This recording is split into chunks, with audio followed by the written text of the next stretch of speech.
Subscribe to Storylab. Now, let's begin this one.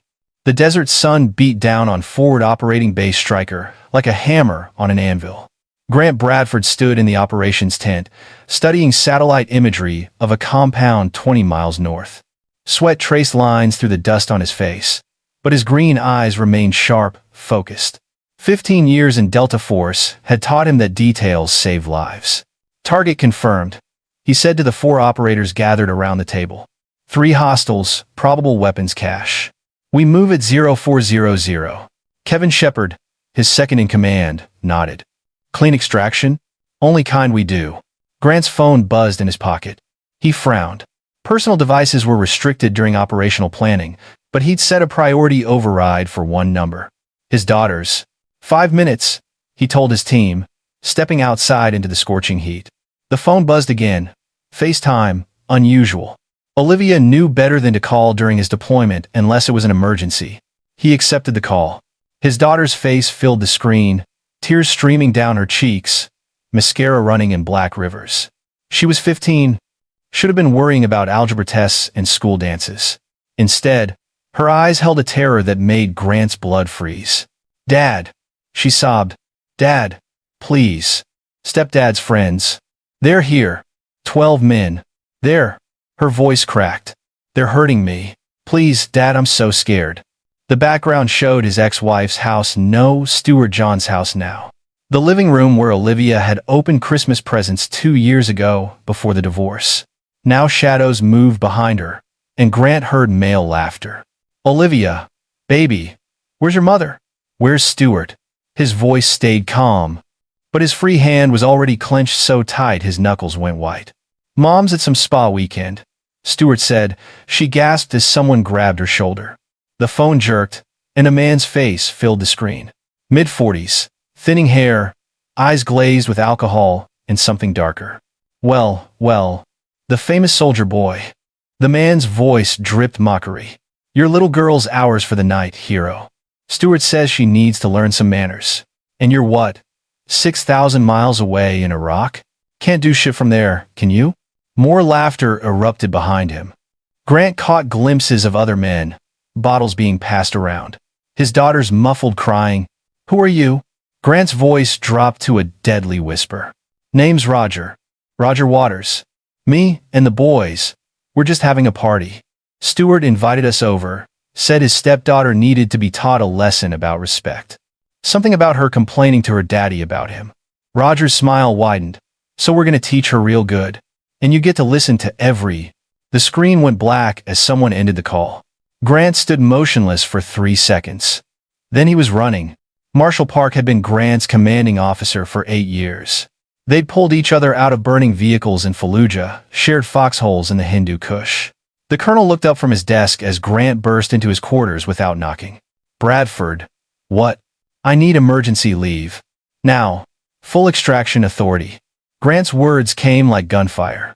Park stood, reading the expression on his operator's face. Talk to me. Grant explained in short, brutal sentences.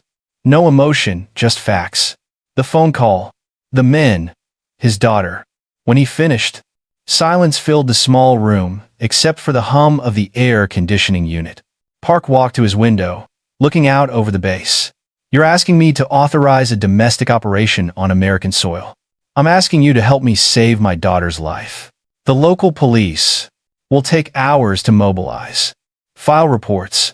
Navigate jurisdictions. Grant stepped closer. Sir, those men have my 15-year-old daughter. Every second we waste. I know. Park turned back. You'd go anyway, wouldn't you? Even if I said no. Even if it meant court-martial. Without hesitation. The colonel studied him. Then he walked to his desk and picked up the phone. Give me the logistics officer. I need a C-17 fueled and ready in 30 minutes. He covered the receiver. You'll need backup. My entire squadron. Granted. But Bradford, Park's eyes hardened. This goes bad. I don't know you. Clear? Crystal. And Bradford? Those men touched your daughter. A pause. I don't want to know what you do to them. But make damn sure they understand why.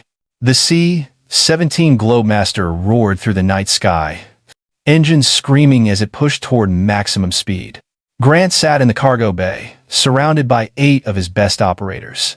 Kevin Shepard checked his rifle for the 3rd time. Clint Hoover reviewed building schematics on a tablet. Luke Kirby and Gene Anderson prepped medical supplies. They'd lifted off from Iraq 90 minutes after the phone call. Grant had used the time to make other calls. A friend in the FBI pulled Stuart John's address and ran background checks.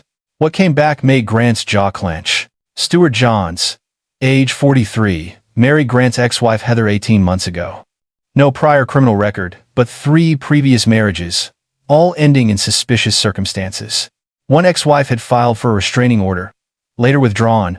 Another had moved out of state with her children and refused to comment to investigators. The 12 men were harder to trace, but Grant had resources. Roger Waters, the one who'd grabbed the phone, had 2 arrests for assault, never convicted. The others were a mix of Stewart's co-workers, drinking buddies, and what looked like hired muscle. 14 hours, Kevin said, checking his watch. We'll be wheels down at 0330 local time. 14 hours. Grant tried not to think about what those men could do in 14 hours. Instead, he thought about what he would do. He'd been 8 years old when his father taught him to hunt. They tracked a wounded buck for 6 hours through Pennsylvania woods. When they finally found it, his father had made him promise something. If you wound something, you finish it. Quick and clean. No suffering unless it's earned. These men had earned suffering. Grant pulled out his phone, scrolling through photos of Olivia. Her 5th birthday, missing her front teeth, middle school graduation, last summer at the beach, both of them building sandcastles like she was still a little girl. She complained the whole time, but couldn't hide her smile. That little girl had called him crying, terrified, hurt. Grant, Kevin sat down across from him. What's the play when we land? We find them, all 12. And then, Grant looked up, and Kevin actually flinched at what he saw in his commander's eyes. Then they learn why you don't touch a Delta Force operator's daughter. The aircraft hummed through the darkness, carrying 8 of America's most lethal soldiers toward a reckoning. The plane touched down at a private airstrip outside Fort Campbell, Kentucky, 200 miles from Stuart John's house in Cincinnati. A convoy of 3 black SUVs waited on the tarmac, keys in the ignition, untraceable. Someone's greasing wheels, Clint muttered. Colonel Park has friends, Grant said. Move out. They drove through the pre-dawn darkness. Grant in the lead vehicle.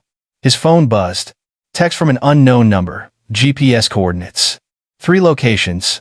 Waters, Johns, and the rest split up. One of them live-streamed it. Removed now, but I have the file. You don't want to watch it, JP? JP. John Peterson, NSA analyst Grant had worked with in Afghanistan. The coordinates appeared in a follow-up message. Grant forwarded them to Kevin. 3 locations. We split into teams. They separated? Luke asked from the back seat. That's sloppy. They think they're untouchable. Grant's voice was ice. Men like this, they get away with things so long, they forget consequences exist. The first location was a warehouse in Cincinnati's industrial district. According to Peterson's intel, 4 of the men were there. The second was Roger Waters' house in the suburbs. The third was Stuart John's residence, where it had started. Primary target? Kevin asked. Stuart John's. He organized this. But we clear the others first. I want them to know we're coming. I want them to be afraid. They parked 2 blocks from the warehouse. The building was abandoned, supposed to be. But lights showed through the windows on the 2nd floor, and Grant spotted 2 vehicles in the lot. He let his team in, hand signals only. Years of close-quarters combat training made them shadows. They breached the side entrance, clearing rooms with mechanical precision. The 4 men were on the 2nd floor, drinking beer and watching football on a battery-powered TV. They never heard Delta Force coming. Grant recognized one from the brief glimpse during the FaceTime call. Younger, maybe 30, with a tattoo sleeve on his left arm. The man looked up, beer halfway to his lips, and froze. Don't, he started. Kevin had him on the ground in 2 seconds, zip-tied, gagged. The others tried to run. They made it 5 feet before Grant's team had them secured. Grant knelt in front of the tattooed man, pulled the gag down just enough for him to speak. You were at Stuart John's house last night. You touched my daughter. The man's eyes went wide with recognition. We didn't, it was just... Save it. Grant replaced the gag. You're going to wish you'd stayed home. His phone buzzed. Kevin, from the second location. 3 secured at Waters' residence. He's one of them. Asking for you. Grant smiled, but there was nothing warm in it. Load them in the trucks. I want everyone in one place. Where? Clint asked. Grant stood, looking down at the 4 men on the floor. Fear radiated from them now. Good. I know a place. Somewhere we won't be interrupted. 20 miles south of Cincinnati, Grant's old mentor owned 300 acres of forested land with a hunting cabin at the center. The man had been Army Rangers in Vietnam, understood certain situations without needing explanations. One phone call and Grant had the location secured. They arrived just as the sun broke over the horizon. The cabin sat in a clearing, surrounded by dense woods. No neighbors for miles. No cell signal. Perfect isolation. Grant's teams dragged 11 men into the cabin's main room. They were zip-tied to chairs in a circle, gags still in place. Grant counted them twice. 11, not 12. Where's Stuart Johns? He asked Kevin. Still at his house. Under surveillance. Gene's watching him. He doesn't know we're here? Doesn't seem to. He's been making phone calls, trying to reach these idiots. Getting worried. Good. Let him worry. Let him feel a fraction of what Olivia had felt. Grant walked to the center of the circle, studying each man. Roger Waters, the one who grabbed the phone. 2 others from Stewart's workplace, according to the background checks, Pedro Harper and Chris Cook, both with histories of violence toward women. The rest were hired help. Low-level criminals Stewart had paid to participate. Here's how this works, Grant said quietly. You're going to tell me everything. Who planned it? Why? What you did to my daughter. He paused. And then you're going to pay for it. One of them, Pedro, tried to speak through his gag. Grant nodded to Kevin, who removed it. This is kidnapping, Pedro said. You can't. Grant moved faster than the man could track, his hand closing around Pedro's throat. My 15-year-old daughter called me crying. 12 of you spent hours terrorizing her. And you want to talk about legal? He released his grip. We're past legal. Way past. He stepped back, gesturing to Luke and Clint. Search them. Phones, wallets, everything. They found what Grant expected. Text messages coordinating the party. Photos they'd taken. Grant refused to look at those, just had Kevin secure them as evidence. And messages from Stuart Johns, promising payment, promising protection. Boss, Kevin said, handing him a phone. This one has a video. Grant took it, steeled himself, and pressed play. The video was shaky, obviously filmed on a phone, but clear enough. It showed Olivia in her living room, surrounded by men. She was crying, pleading. The video lasted 30 seconds before Grant stopped it. He looked at the men in the circle. 12 of you terrorized one 15-year-old girl. Made her beg. Made her cry. His voice dropped to a whisper. Did any of you stop to think she had a father who'd come for her? Roger Waters spat at Grant's feet. You're just one man. What are you gonna? Grant's fist broke his nose. Blood sprayed across the floor. I'm not one man. I'm a Delta Force commander with 8 of America's most lethal operators. And we have all the time in the world. His phone buzzed. Text from Gene. Johns is on the move. Heading toward you. ETA 30 minutes. Perfect. The architect of this nightmare was coming to check on his handiwork. Kevin, prep the welcome party. I want Johns alive and coherent. The others. Grant looked at the circle of men. We'll handle them one at a time. He walked outside, needing air. The morning was beautiful. Birds singing in the trees. Somewhere in this peaceful scene, monsters had gathered to hurt his daughter. His phone rang. Olivia. Dad? Her voice was small, broken. Are you there? Are you home? I'm stateside, baby. Where are you? Hospital. The police came last night after those men left. They found me. Dad, I'm so sorry. I should have. Stop. Grant's voice cracked for the first time. This is not your fault. None of it. Do you hear me? She sobbed. They said such awful things. Did such awful. I know, baby. And I promise you, every single one of them is going to pay. How? They're gone. Police don't even know who they all were. I do. Grant watched Kevin and Clint setting up inside the cabin. And I'm handling it. What does that mean? He chose his words carefully. It means your dad's taking care of things. It means you're safe now. It means this never happens to you again. Silence. Then, I want to see it. See what? What you do to them. Her voice hardened in a way that broke his heart. I want to watch. I want them to know I'm watching. Grant closed his eyes. His little girl, who cried at sad movies and rescued injured birds, was asking to witness violence. They'd changed her, taken something innocent and twisted it. Olivia. Please, Dad. I need this. I need to know they're suffering like they made me suffer. He thought about the hunting lesson from his father. No suffering unless it's earned. These men had earned it. Okay, he said. But we do this my way. And afterward, you talk to someone. A therapist, counselor, someone. Deal? Deal. Grant hung up and walked back inside. The men in the circle tracked him with fearful eyes. Change of plans, he announced. We're going to have an audience. Stuart Johns pulled up to the cabin at 0847 hours, driving a silver Mercedes. Grant watched through the window as Stuart parked, checked his phone, then walked toward the door with the confidence of a man who'd never faced real consequences. Kevin opened the door before Stuart could knock. The Stuart's eyes widened as he took in the scene. His 12 guests, bound and bloodied, arranged in a circle. 8 Delta Force operators standing guard, and Grant Bradford in the center, waiting. Hello, Stuart, Grant said. Come in. We've been expecting you.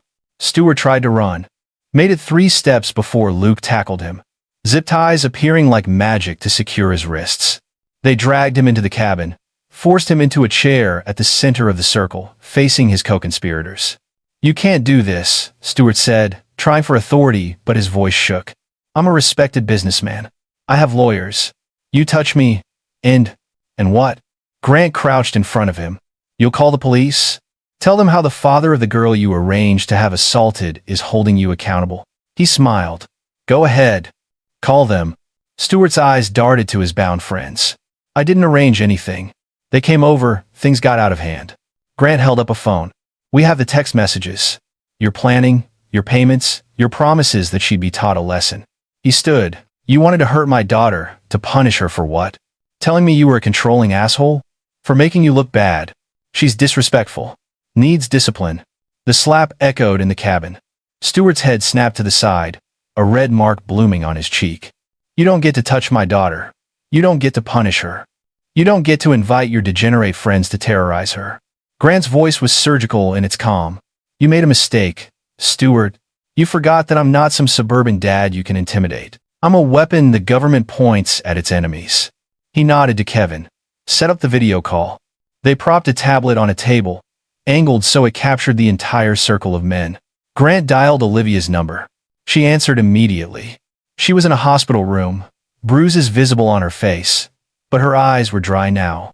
Determined. Hi, baby, Grant said softly. I have everyone here. All 12 men from last night. Plus Stuart. Olivia stared at the screen, taking in the bound men. Grant watched her expression shift from fear to recognition to something harder. Good, she said. Roger Waters made a sound through his gag. Grant walked over, removed it. Please, Roger said. We made a mistake. We're sorry. Just let us. Tell her. Grant interrupted. Tell my daughter what you said to me on the phone. Roger's mouth worked silently. Tell her, Grant repeated, voice dropping to dangerous levels. Or I start breaking fingers.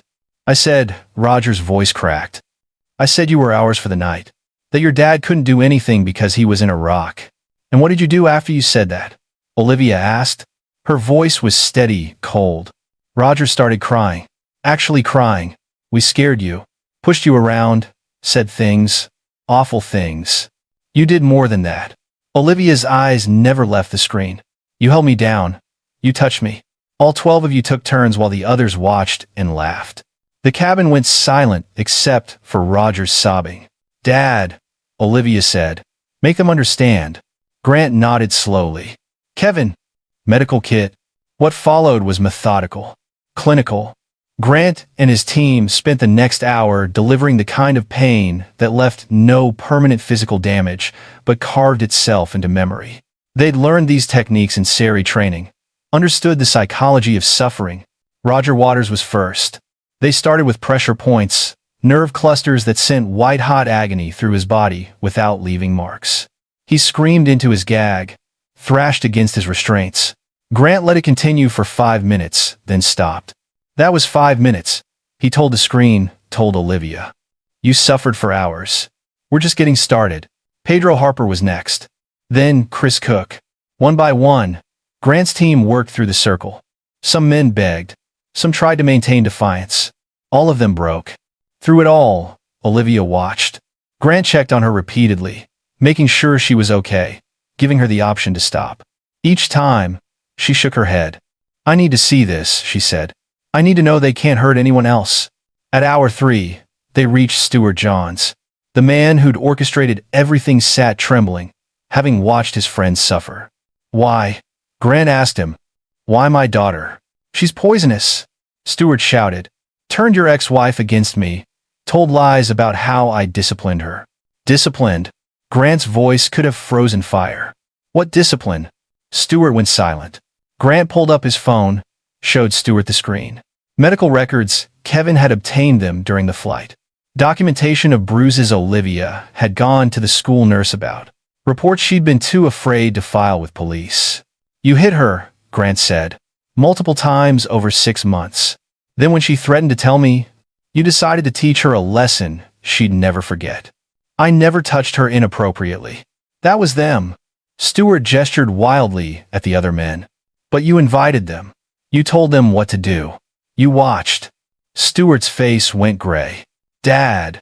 Olivia's voice came through the tablet. Can I ask him something? Of course, baby. She leaned closer to her camera. Stuart, do you remember what you said to me before your friends arrived? Stuart said nothing. You said, your father can't protect you anymore. I'm in charge now. And tonight, you're going to learn that. Her voice shook but held firm. You wanted me broken. Wanted me too scared to ever stand up to you again. I didn't mean. Yes, you did. Grant cut him off. And now you're going to understand what it means to be helpless. To be surrounded by people who want to hurt you. To beg and have no one listen. They worked on Stuart for 2 hours. Carefully. Precisely. Grant had been trained to extract information from hardened terrorists. Stuart Johns was a cowardly businessman who'd gotten used to being the biggest predator in his small pond. He told them everything. How he'd cultivated friendships with violent men specifically for this purpose. How he'd planned it for weeks, waiting until Heather was away. How he'd filmed it to use as leverage, to keep Olivia silent. The video, Grant said. Where is it? Cloud storage. Password protected. Grant nodded to Clint, who'd been working on Stuart's confiscated phone. Got it. Deleting now? No! Stuart shouted. That's my insurance. Insurance? Grant laughed, bitter and cold. Against what? Your conscience? At hour 6, Grant called a halt. The men in the circle were broken, weeping, begging for mercy. Stuart Johns had soiled himself twice. Grant walked to the tablet, spoke directly to his daughter. Olivia, we're almost done.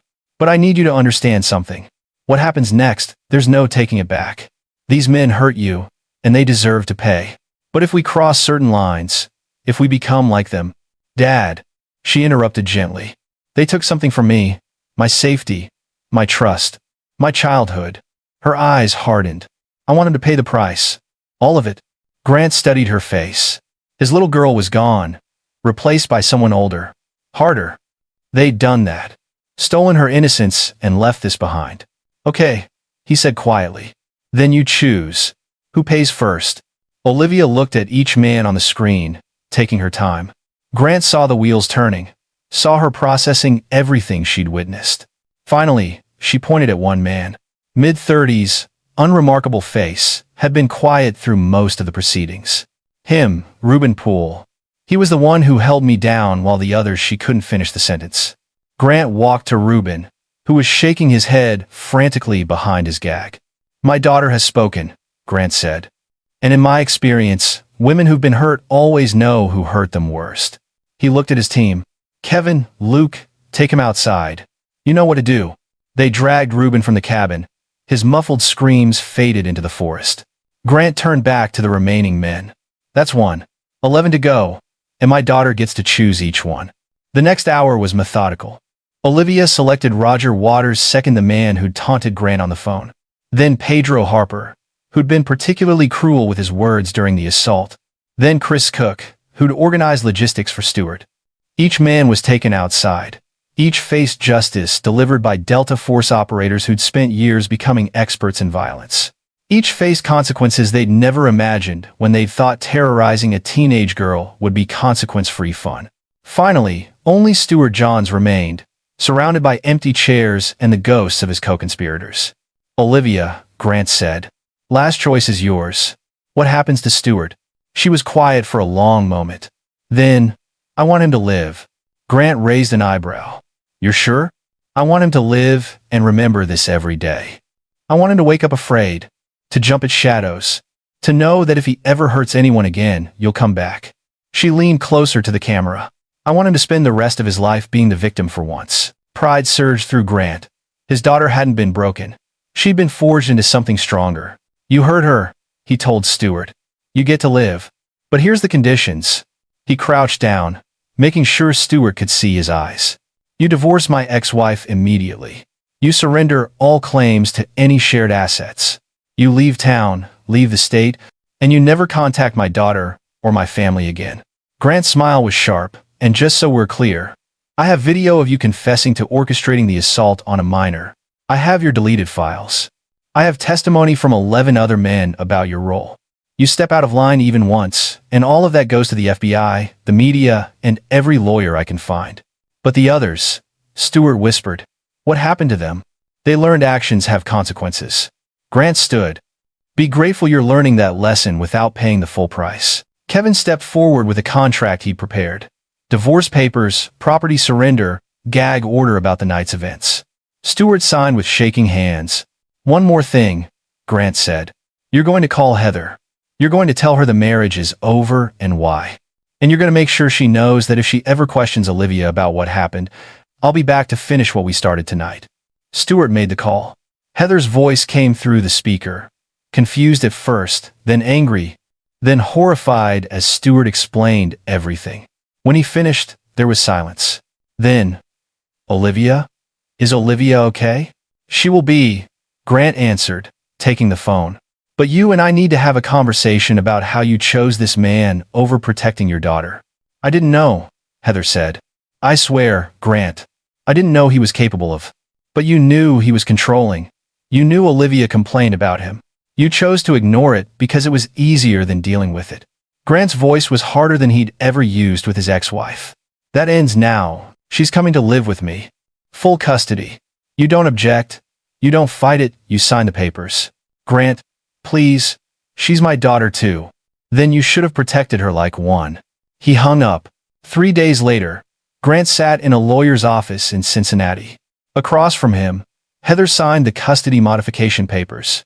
Her hand shaking, she looked older. Then he remembered, worn down by guilt. "Can I see her?" she asked quietly, "just to apologize." Grant considered it. "Then, when she's ready, not before." Outside, Olivia waited in the car. She'd been discharged from the hospital with prescriptions for antibiotics and trauma therapy. The physical wounds would heal. The others would take longer. Grant slid into the driver's seat. "Done. You're with me now." Olivia nodded, looking out the window. "What happened to them?" "Really?" He'd been expecting this question, dreading it. "They're gone," he said. "Far away where they can't hurt anyone." "Did you kill them?" Grant met her eyes. "Would it matter to you if I had?" She thought about it. "I don't know. Part of me wants them dead. Part of me is scared of wanting that." "That's normal." He started the car. "You're allowed to feel whatever you feel about this. Anger, fear, satisfaction, guilt, all of it's valid. What do you feel?" "That justice was served. Maybe not legal justice, but justice nonetheless." He pulled onto the street. "Those men hurt you. They paid for it. Now, we focus on putting you back together." The first therapy session was the next day. Dr. Marion Simmons specialized in trauma, particularly in victims of assault. She was patient, gentle, and gave Olivia space to process everything. Grant waited in the lobby, reviewing reports Kevin had sent. The cleanup from their operation had been thorough. No traces left at the cabin. The men's disappearances looked like unrelated incidents. Some had supposedly left town, others had accidents. none traceable back to Grant or his team. Stuart Johns had kept his word. Divorce finalized within a week, house sold, moved to Arizona. Grant had contacts watching him, making sure he stayed quiet and stayed away. Mr. Bradford? Dr. Simmons appeared in the doorway. Can I speak with you? In her office, she gestured to a chair. Olivia's doing remarkably well, considering. She's processing her trauma in healthy ways.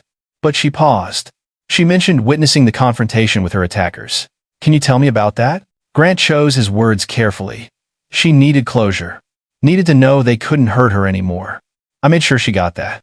I see. Dr. Simmons studied him. Mr. Bradford, I'm not going to ask what happened. Legally, I'm bound to report certain things.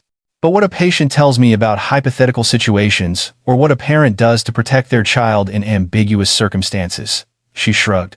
That's a gray area. What I will say is this. Olivia feels safe for the first time in months. She feels empowered. That's significant. But revenge, even justified revenge, can become a crutch. She needs to learn to process trauma through healthy channels, not just through the satisfaction of seeing her attackers punished. We'll work on it, Grant promised. Over the following weeks, he and Olivia established new routines. School enrollment, a private academy with good security, therapy 3 times a week, self-defense classes at Grant's insistence.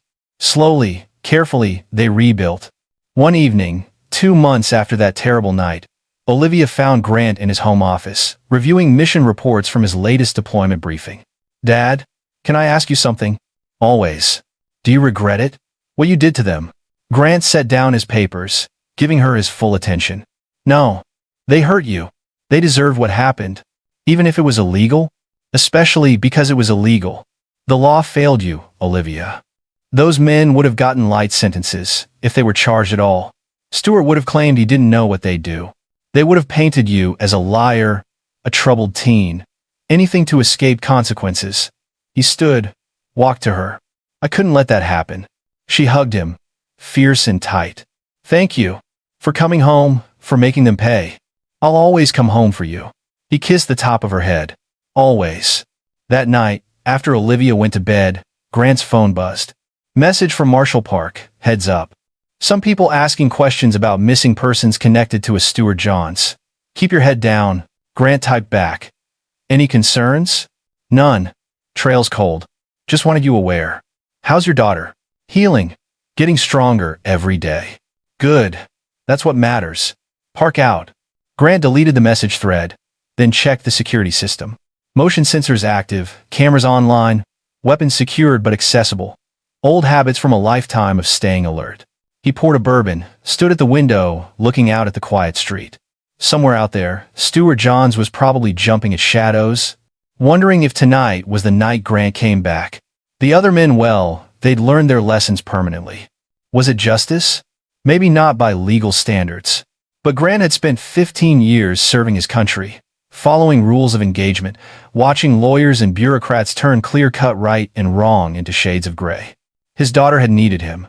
He'd answered that call the only way he knew how. He finished his bourbon, checked on Olivia one more time, sleeping peacefully, finally, and went to bed. 3 months later, Olivia made the honor roll at her new school. 6 months later, she earned her first-degree black belt in Krav Maga. A year later, she gave a speech at a survivors support group about finding strength after trauma. Through it all, Grant watched his daughter transform from victim to survivor to warrior. Not in the military sense, but in the way that mattered, someone who'd faced darkness and come through it stronger. The scars remained, probably always would, but they were healing, and that was enough. On the anniversary of that terrible night, Olivia asked to visit the cabin one more time. Grant hesitated, but she insisted. They drove out together, parked in the same clearing. The cabin looked different in daylight, peaceful. Birds sang in the trees. Sunlight filtered through the leaves. This is where you made them pay, Olivia said. Not a question. Yes. She walked to the cabin, touched the door. I needed this place. Needed to know someone fought for me. Literally fought. No rules, no holding back. I'd do it again. Grant stood beside her. Every time, every way, always. She turned to him. And he saw the little girl she'd been mixed with the strong young woman she was becoming. I know. That's why I can heal. Because I know my dad's got my back, no matter what. They stood there in the clearing, father and daughter, bound by love and violence, and the kind of justice that doesn't make it into law books. Finally, Olivia nodded. Okay, I'm ready to go home now. As they drove away, Grant caught her smiling at something on her phone. A text from a friend about weekend plans. Normal teenage stuff. The kind of thing she deserved to worry about. Mission accomplished, he thought. His daughter was safe. The men who'd hurt her had paid the price.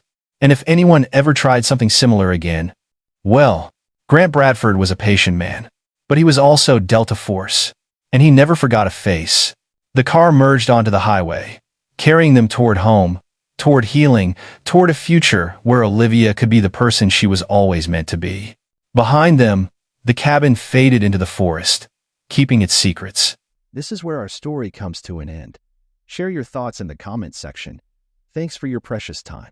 If you enjoyed this story, then please make sure you subscribe to this channel. That would help me a lot. Click on the video you see on the screen, and I will see you there.